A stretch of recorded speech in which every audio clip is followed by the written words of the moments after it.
Hello students. Now today we will start the applications of neural network, artificial neural network.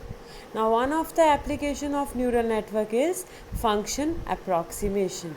Now I have given two questions: explain function approximation problem in neural network or explain any one application of neural network. Now under this function approximation. Now, function approximation is one of the learning tasks of interest in which what we have to find out, the function. This is the function with which the input and output are basically related. Whenever we give some input to a network, it will produce an output depending upon the function.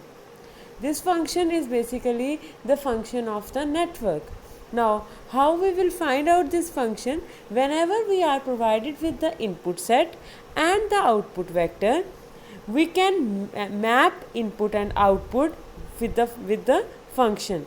Now, the real value, you can see the equation 1. D is equal to f of x, where D is the output and x is the input. So D output is always equal to function of input. The vector valued function f dot is assumed to be unknown. Now here it is assumed to be unknown and we will design a neural network which specify this function. To make up for the task, for the lack of knowledge about the function, we are given with the set of labeled input output mapping examples. It means xi di pair for each input is given to us. When x1 is given, d1 is associated with it. When x2 is given, d2 is associated with it. So a paired input output mapping is given to us. The requirement is to design a neural network that approximates the unknown function such that f dot, this is the f dot, which describes the input output mapping actually realized by the network, is close enough to the actual f dot. So we are basically finding the capital F which is closely related to small f, that is the actual function of input output. So we are approximating a function with the help of neural network. This is why it is known as function approximation method. Now what is the difference in between the actual and the desired f?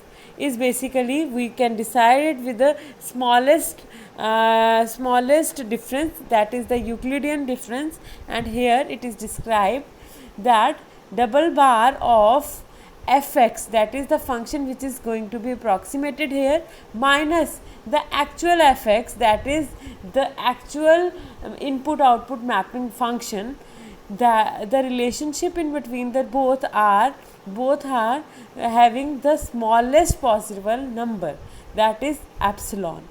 The ability of neural network to approximate an unknown input output mapping may be used in two ways. The first is the system identification and second one is the inverse system identification. Now this is the block diagram of system approximation. I will explain you using this block diagram. Now under this block diagram we are having our input vector xi and we are having di associated with it with some unknown system. That means with some unknown system we are provided with a pair of xi comma di. Now this is given to us. Now according to this, what we will do, we will use a neural network model, a generalized neural network model. Now under this, what happens, we will give our input vector to this model and it will provide some output yi. This is the actual output of the neural network. Now we will make out the difference in between the desired and the actual output using a summer unit having positive and negative sign. Now what it will do, it will take the difference of the desired output and the actual output. So di minus yi, that is in general in each and every neural network. So we will now having the error in between the desired and the actual value. This error is represented by ei. Now this is the error which is fed back to the neural network. It is not fed back to the input vector. It is fed back to the neural network. Why it is fed back to the neural network? So as to update the weights. All the changeable or all the variables which are going to update here, it is updated with the help of ei. So this is the updation factor which goes back to the neural network, and with the help of this the neural network learning system learns. Now after learning of neural network, what happens, it will again produce some yi, and it is again